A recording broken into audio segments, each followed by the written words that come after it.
देखिए, जहाँ तक भाजपा की स्थिति है, ये तो भाजपा वाले खुद ही कह रहे हैं कि अगली बार हमारी प्रदेश में ना लोकसभा की सीट आएगी और ना विधानसभा की सीट आएगी। ऑन रिकॉर्ड बोल रहे हैं आप? 50 ऑन रिकॉर्ड ही बोल रहा हूँ, बल्कि मैं आपको ये कह रहा हूँ कि इस बात को आप चलाना भी और संभाल के भी रखना। 50,000 अंतर कह रहे हैं क्या? 50,000 का अंतर कह रहा हूँ मैं, वोट नहीं कह रहा। वोट तो अभी उसको 75,000 मिली है जी। अंतर कह रहा हूँ मैं। 50,000 वोटों के अंतर से रणदीप सुरजेवाला जीतने वाले हैं। 100% चुनाव जीतेंगे और 50,000 के अंतर से जीतेंगे।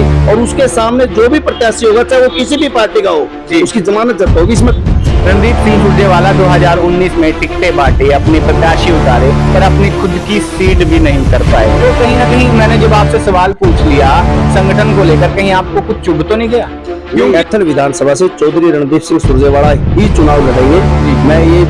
मैं ये भी घोषणा कर रहा हूँ कि इस बार चौधरी रणदीप सिंह सुरजेवाला केवल मात्र नॉमिनेशन फाइल करके और दिल्ली चले जाना, उसको वोट मांगने की जरूरत नहीं पड़ेगी। हम 85% नहीं, बल्कि लगभग सभी लोग गठबंधन के अंगेज थे और उस चुनाव परिणाम ने ये दिखा दिया है कि आगामी समय में गठबंधन का हरियाणा प्रदेश में पूरी तरह से सफाया है। बाजी जिनकी कह जाती, मैं उस चीज पर नहीं जाऊंगा, शायद आप फिर दोबारा से गुस्सा हो जाए। नमस्कार, मेरा नाम है जयप्रकाश, कैथल टाइम्स देख रहे हैं आप। हरियाणा में पंचायती चुनाव, जिला परिषद के इलेक्शन हुए थे और मतगणना हो चुकी है। कल नतीजे आ चुके हैं। नतीजे क्या कुछ रहे हैं, क्योंकि लगभग 85% वोटें भाजपा की एंटी में गई है और तमाम क्या कुछ रणनीतियां रहने वाली है, क्योंकि 2024 की यह सेमीफाइनल कहा जा रहा है। यहाँ से कहीं ना कहीं स्थिति का अंदाजा लगाया जा सकता है भाजपा की और तमाम राजनीतिक पार्टियों की। उसी की चर्चा के लिए हमारे साथ मौजूद है धर्मवीर केमिस्ट जी। उनसे बातचीत करेंगे कि 2024 में क्या कुछ रह सकता है, और कांग्रेस के भी अच्छे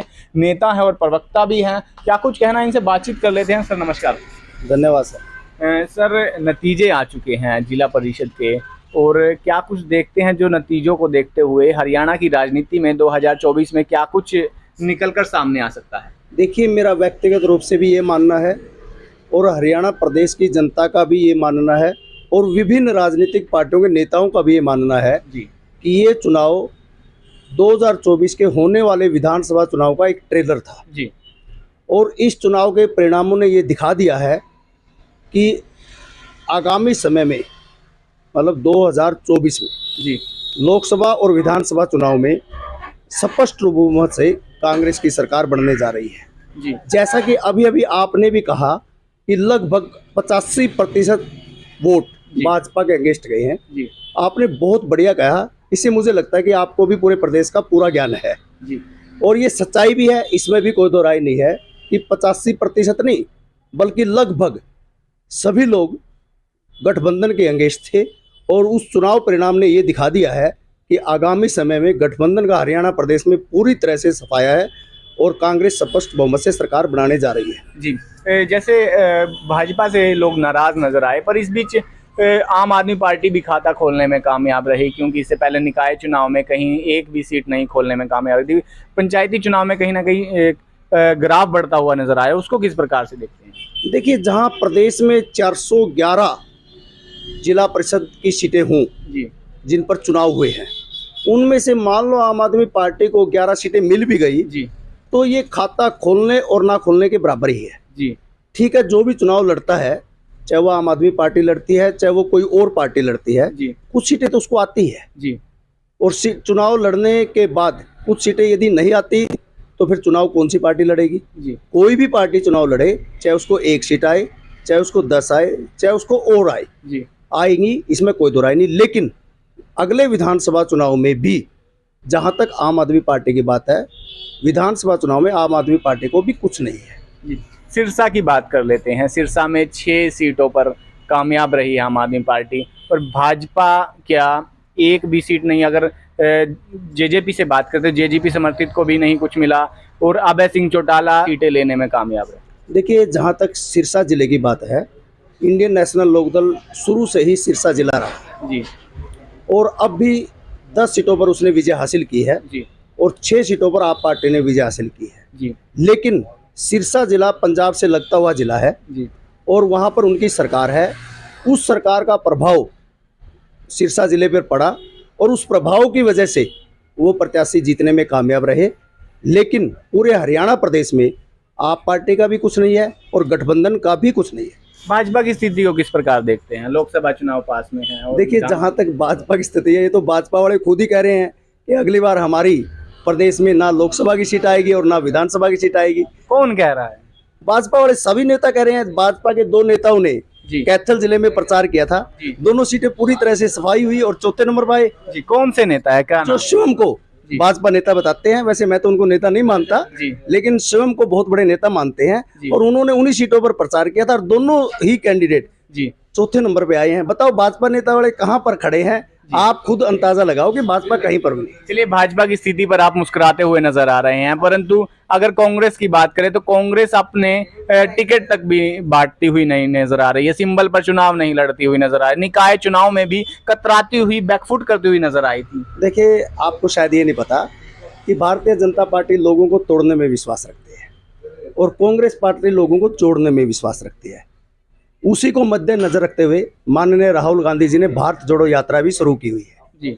जहां तक निकाय चुनाव की बात है या पंचायत चुनाव की बात है, जी। वो सिंबल पर इसलिए लड़ती कि वो भाईचारे के चुनाव होते हैं। जी। और सिंबल पर लड़ने से भाईचारा खराब होता है। जी। तो इसी वजह से कांग्रेस पार्टी ने एक निर्णय लिया हुआ है जी। कि हम भाईचारा को खत्म नहीं करना चाहते, भाईचारा को हम बनाए रखना चाहते हैं। इसी वजह से वो सिंबल पर चुनाव नहीं लड़ते।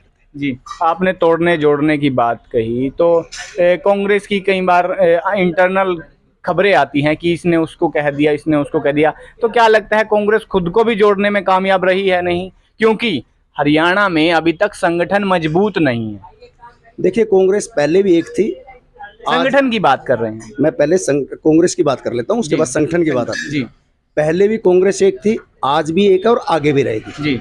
ये केवल मात्र आप लोगों का दुष्प्रचार है जी। और वो भी केवल मात्र कांग्रेस को नुकसान पहुंचाने के लिए है, और वह भी किसी न किसी पार्टी के इशारे पर आप ऐसा कह रहे हैं। जी। जहां तक संगठन की बात जी, है, चलिए, अगर हम आपकी प्रचार कर दिया तो दूसरी पार्टी कह देगी उसने दुष्प्रचार किया, तो अगर हम आपका कोई प्रचार करने लग जाए तो आपका दूसरी पार्टी कहेगी कि इसकी तरफ से कर रहे हैं। तो ये तो मीडिया में एक भ्रांति, लोगों के बीच भ्रांति रहती है कि उसका प्रचार हो रहा है, इसका प्रचार हो रहा है। तो कहीं ना कहीं मैंने जब आपसे सवाल पूछ लिया संगठन को लेकर, कहीं आपको कुछ चुभ तो नहीं गया?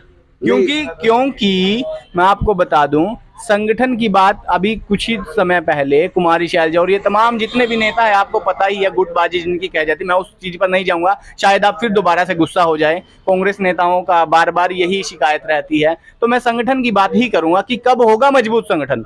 मुझे एक बात नहीं समझ में आती, यदि आप लोगों को पूरा अनुभव है तो जी। मैं एक बात आप लोगों से ही पूछना चाहता हूँ। जी। भारतीय जनता पार्टी ये कहती है कि पूरे विश्व में हमारा संगठन मजबूत है। जी। और हमारे पन्ना प्रमुख से लेकर जी। प्रदेश अध्यक्ष और राष्ट्रीय अध्यक्ष तक बने हुए हैं। जी। उसके बावजूद भी हरियाणा प्रदेश में केवल मात्र 40 सीटें आई। जी। और कांग्रेस पार्टी की बिना संगठन के जी। 31 सीटें आई।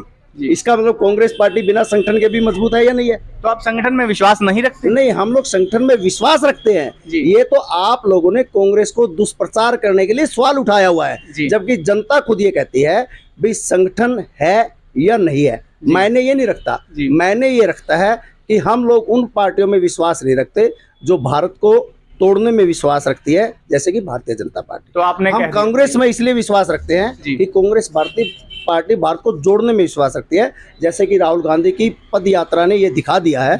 लाखों की संख्या में लोग उसमें शामिल होते हैं, और वो भी रोजाना, और वो भी पैदल, और वो भी विभिन्न जातियों के और विभिन्न धर्मों के। इसे आप अंदाजा लगाओ ना कि लोग पूरी तरह से कांग्रेस के साथ है, राहुल गांधी के साथ है।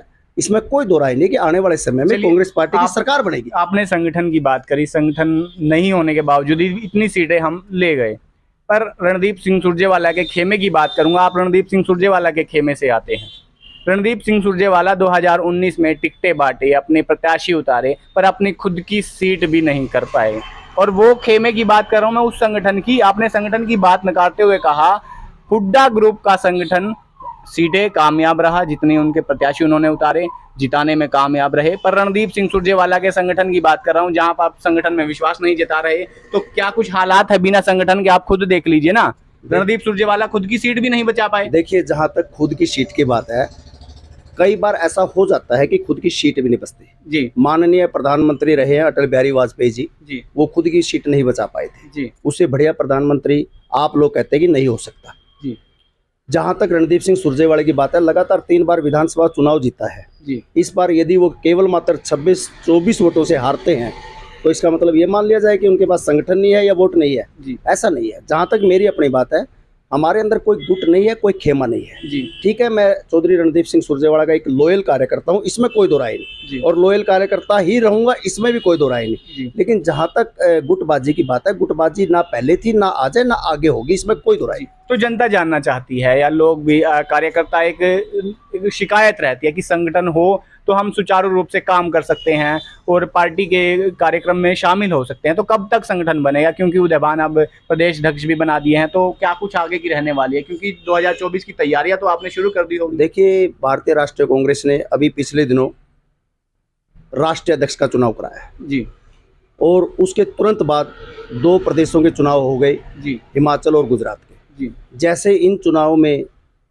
परिणाम आ जाएंगे, जी उसके तुरंत बाद हरियाणा प्रदेश का संगठन बन जाएगा, और लगभग संगठन तैयार है, केवल मात्र उसकी घोषणा बाकी है। जी तो कैथल विधानसभा की बात कर लेते हैं। कैथल में किस प्रकार से जीत दर्ज कर सकते हैं, क्योंकि रणदीप सिंह सुरजेवाला तो राजस्थान चले गए। देखिए, ये बात भी बहुत बड़ी बात है कि एक कैथल विधानसभा से जो चुनाव लड़ता है जी और उसकी जिम्मेवारी राजस्थान लगती है, जी इसका मतलब वास्तव में वो बहुत बड़ा नेता है। तो कार्यकर्ता अकेला महसूस नहीं कर रहे। जहां तक अकेला महसूस होने की बात है या जीतने की बात है, जी पहली बात तो वो कार्यकर्ताओं से रेगुलर इन टच रहते हैं। जी हर कार्यकर्ता अपनी बात रोजाना उसके पास रखता है, उसकी सुनवाई होती है, इसमें कोई दो राय नहीं। हर कार्यकर्ता के वो सुख दुख में शामिल होते हैं। जब भी वो कैथल आते हैं, चाहे वो हफ्ते में आए, चाहे वो 15 दिन में आए, चाहे वो महीने में आए, हर कार्यकर्ता से मिलते हैं, उसके सुख दुख में जाते हैं। जी तो आपकी भी शायद तैयारियां मुझे नज़र आ रही हैं, क्योंकि आप भी अपने क्षेत्र में काफ़ी काम करते हुए नज़र आते हैं। तो क्या कुछ आपकी तैयारियां हैं और क्या आप भी मैदान में कूद सकते हैं, या फिर वही परिवारवाद ऐसे ही कायम रहेगा। देखिए, मैं चौधरी रणदीप सिंह सुरजेवाला के साथ था, जी हूँ और रहूँगा। जो उसके दिशा निर्देश आएंगे, जी उसी दिशा निर्देश को मानते हुए उनका पालन करूँगा। और जहाँ तक तैयारी की बात है, जी मैं आप लोगों को पहले भी स्पष्ट कर चुका हूँ जी कि आगामी समय में भी कैथल विधानसभा से चौधरी रणदीप सिंह सुरजेवाला ही चुनाव लड़ेंगे। जी मैं ये भी घोषणा कर रहा हूँ, और चौधरी रणदीप सिंह सुरजेवाला ने कार्यकर्ताओं की मीटिंग में भी जी ये घोषणा कर दी है। जी तो 2024 में कैथल में क्या कुछ रहने वाला है, कैथल सीट की बात कर लेते हैं। देखिए, जहाँ तक कैथल सीट की बात है, क्योंकि कैथल और भाजपा के दिग्गज नेता भी तैयारियां कर रहे हैं। कैथल की जनता स्वयं ये कहने लग गई है कि इस बार चौधरी रणदीप सिंह सुरजेवाला केवल मात्र नॉमिनेशन फाइल करके जी। और दिल्ली चले जाना, जी। उसको वोट मांगने की जरूरत नहीं पड़ेगी, हम स्वयं उसको वोट देने के लिए जाएंगे। जी। और मुझे तो ऐसा लगता है कि शायद इस बार वो 50,000 वोटों से चुनाव जीत सकते हैं। 50,000 वोट जी। हैं, बड़ा मार्जिन है, देख लीजिए। नहीं, बड़ा मार्जिन नहीं है, ऑन रिकॉर्ड बोल रहे हैं आप 50,000 ऑन रिकॉर्ड ही बोल रहा हूँ। बल्कि मैं आपको ये कह रहा हूँ कि इस बात को आप जी चलाना भी और जी। संभाल के भी रखना। 50,000 अंतर कह रहे हैं क्या आप? 50,000 का अंतर कह रहा हूँ मैं, वोट नहीं कह रहा। वोट तो अभी उसको 75,000 मिली है, जी अंतर कह रहा हूँ मैं। 50,000 वोटों के अंतर से रणदीप सुरजेवाला जीतने वाले हैं। 100% चुनाव जीतेंगे और 50,000 के अंतर से जीतेंगे। और उसके सामने जो भी प्रत्याशी होगा, चाहे वो किसी भी पार्टी का हो, जी। उसकी जमानत जब्त होगी, इसमें कोई दो राय नहीं है। चलो, काफी बड़ी बात आपने कह दी है। तो धर्मवीर केमिस्ट जी हमारे साथ मौजूद थे और इन्होंने 50,000 वोटों से रणदीप सिंह सुरजेवाला को अभी से जिता दिया है। खैर, वो तो वक्त के जहन में है कि 2024 में रणदीप सिंह सुरजेवाला कैथल विधानसभा सीट से चुनाव लड़ेंगे या नहीं लड़ेंगे। परंतु अभी जब बात हो रही थी कि भाजपा की स्थिति पर भी बात हुई, जो काफी दयनीय नजर आ रही है। फिलहाल क्या कुछ 2024 में हरियाणा की राजनीति में रहने वाला है, यह तो वक्त के जहन में है। आपका क्या कुछ कहना है? इस वीडियो को ज्यादा से ज्यादा शेयर जरूर कर दीजिएगा और कमेंट बॉक्स में जवाब जरूर दीजिएगा।